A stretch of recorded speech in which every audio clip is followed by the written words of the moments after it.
The next section for TA Southbounders is the town and national park to the town of Whanganui. Pardon my pronunciation on that one. It is 139.1 miles. Majority of those miles are the canoe trip. I kept this day as part of the section because there's a lot of logistics that happen this day as well. So when you leave National Park, you enter a track called Fisher's Track. And there was kind of weird information going around our year of 2022-23 about the conditions of it, and it would be really slow going.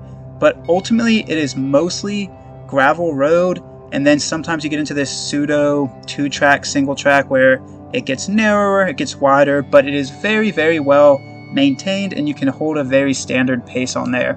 So why I kept this day in here too is because there's many options for the canoe and how people get there logistically, what miles they do. But if you're connecting all your steps, this is the route you're going to take. But there is a place down this road called just the Monument. I believe it may even be called the War Monument.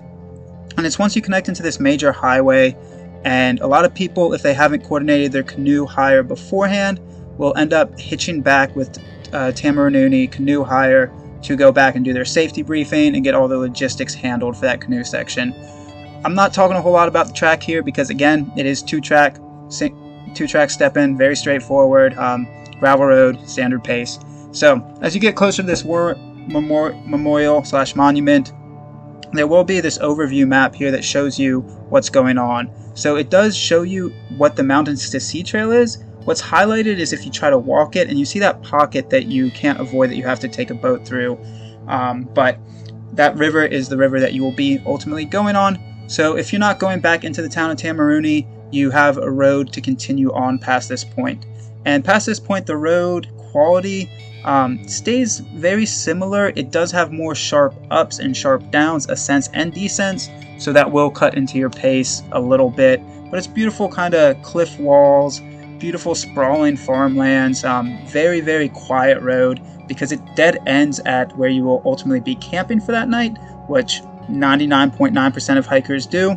Camping at Blue Duck Cafe. They have an adjoining camp spot there with a DOC shelter. You do have to reserve that one in advance if you do want to stay inside the hut or shelter system. If not, they have a large flat grass area that you can camp at.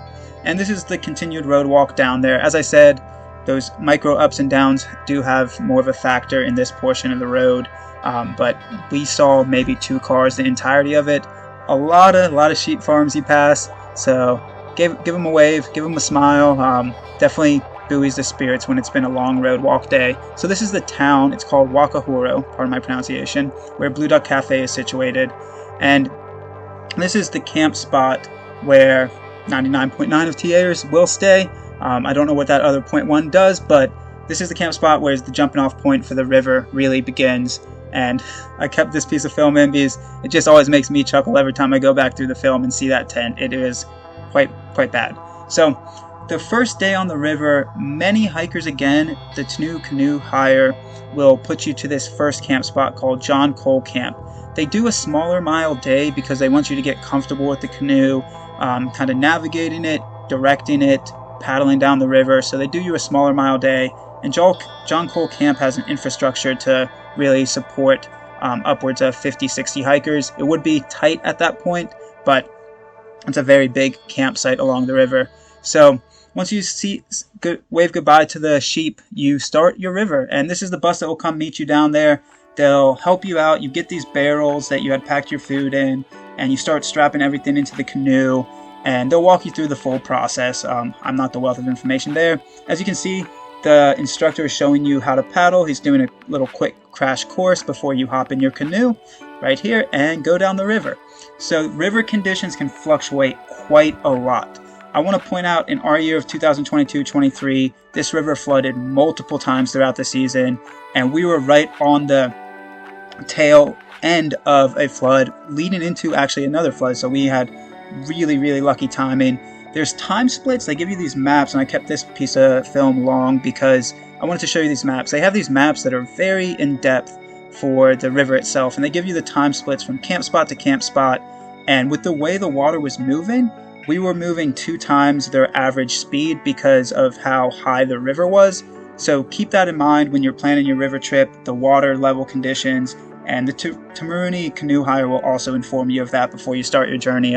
They're very good with that information. So along the river, you can kind of pick and choose when you want your break spots, lunch spots. The docking portion of the canoe is probably one of the hardest things to learn, where to dock it.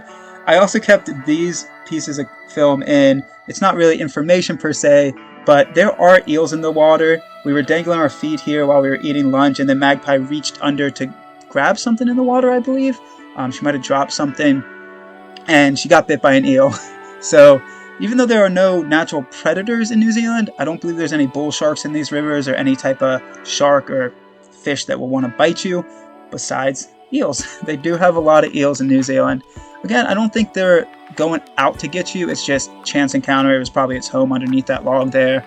So this is more of the maps that I was talking about, and these maps really do come in handy. They keep them in these clear plastic bags so they don't get waterlogged, and they're also laminated. But this is John Cole Camp, and one of the hardest parts of the canoe, you're using muscles that you haven't used in a whole long time, especially if you're through hiking the TA. And one of the hardest parts is actually carrying those barrels up to your camp. Each day the campsites are located, I don't know, a few 50 feet, 100 feet worth of elevation up a bluff, maybe even less. I'm just ballparking that because they're trying to keep you out of that riverbed if it does flood, so you have to carry these things when you haven't been using your upper body a whole lot. Again, I kept this piece of film in here just because it amuses me. Really no information here besides make sure you have a correct tent. So this is an overview of the river. I pointed where we started, the town of Wakahoro, and John Cole is where we stayed the first night, and this is the broad overview of what you'll do in the next 3, 4, 5 days. You can really pick and choose your itinerary for this river. If you want to spend longer on it, you schedule more camp spots. If you want to go through it quicker, you paddle harder and go. So it really gives you the flexibility to make this adventure what you want to make it. Excuse me. So as you see, this day we did a long day on the river. This was a really aggressive pace, even with the flooded conditions, because it's a lot of pockets of flat water that you hit this day. So there are rapid sections throughout the river, but then ultimately when you're not in the quicker moving water, you'll hit these large kind of cut in the rocks that is just very still water.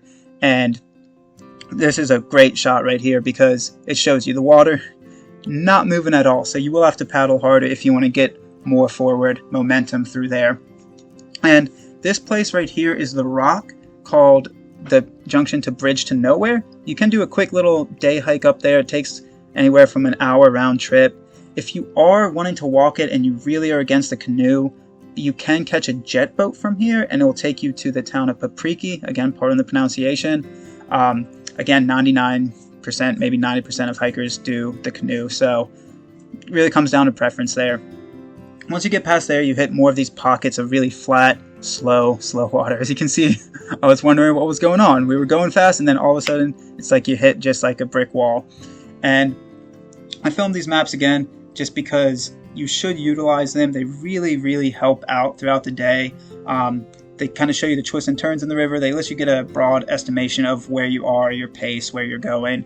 So along the river, eating is a little more difficult. You can either stop or choose to eat them in these flat pockets. As you can see, Magpie is in front of the boat, and the front of the boat, please forgive me if I'm wrong here, is quote unquote the engine. That's the person that really puts the effort when you're going through the rapids. The back is more the steerer. So if you stop steering when you're in the back, you start drifting to side. So you really got to choose the moments to eat properly. So we chose to eat here. This camp spot was called the Nagaporo camp spot. That big cliff wall was a good sign of it. And that was actually our itinerary to stay there the second night, this night. But with the river conditions as they were, we wanted to get through the river quicker because more storms were also coming in. So Papriki, I kept this piece of film long as well. Once you hit this, the options to camp really open up. Up until Papriki, you're camping at DOC-managed huts and camp spots. From Papriki to Whanganui, apologize, it is more privatized campgrounds. Like, you go into a place, you pay for accommodation, so more options start opening up on where you want to go and what your pace can do. I kept this piece of film super long because the maps after Papriki also get way more in depth. They kind of tell you where to go with these rapids.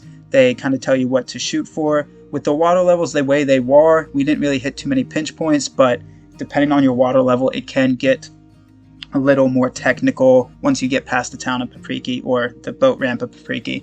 So once you get past that, I wasn't able to film a whole lot of those rapids. Very difficult to film while going through the rapids. They're no higher than class 1, class 2.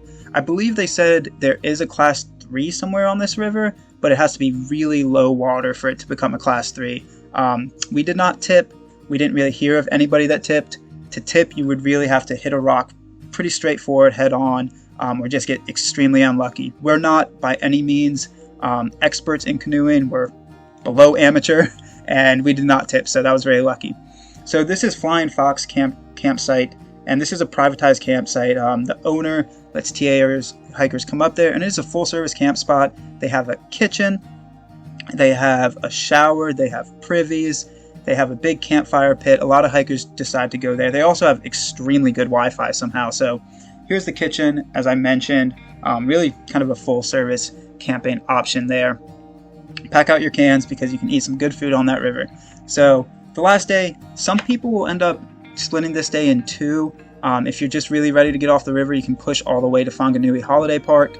And the Holiday Park is a very popular place because that's where you have to drop off your canoe and return it to Canoe Canoe Hire.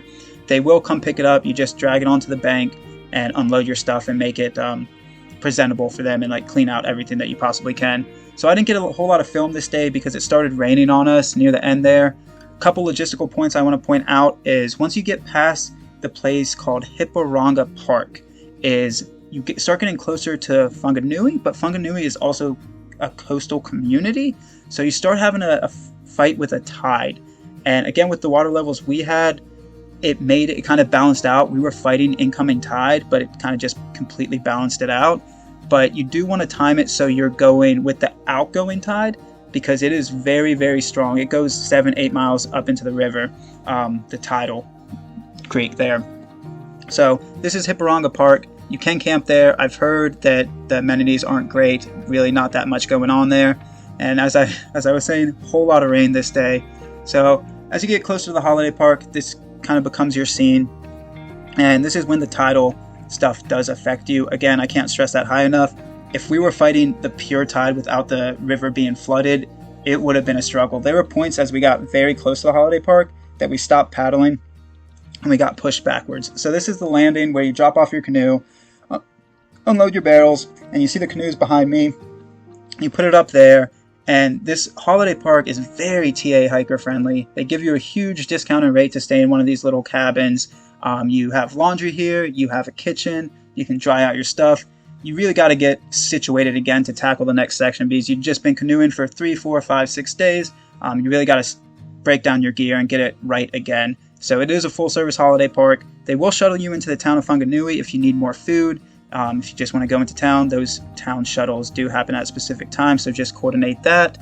But that's the river section, and again, you have so many options along that river. You can kind of build your itinerary as you so desire. The holiday park at the end is really nice to just decompress and get ready for the next hiking section.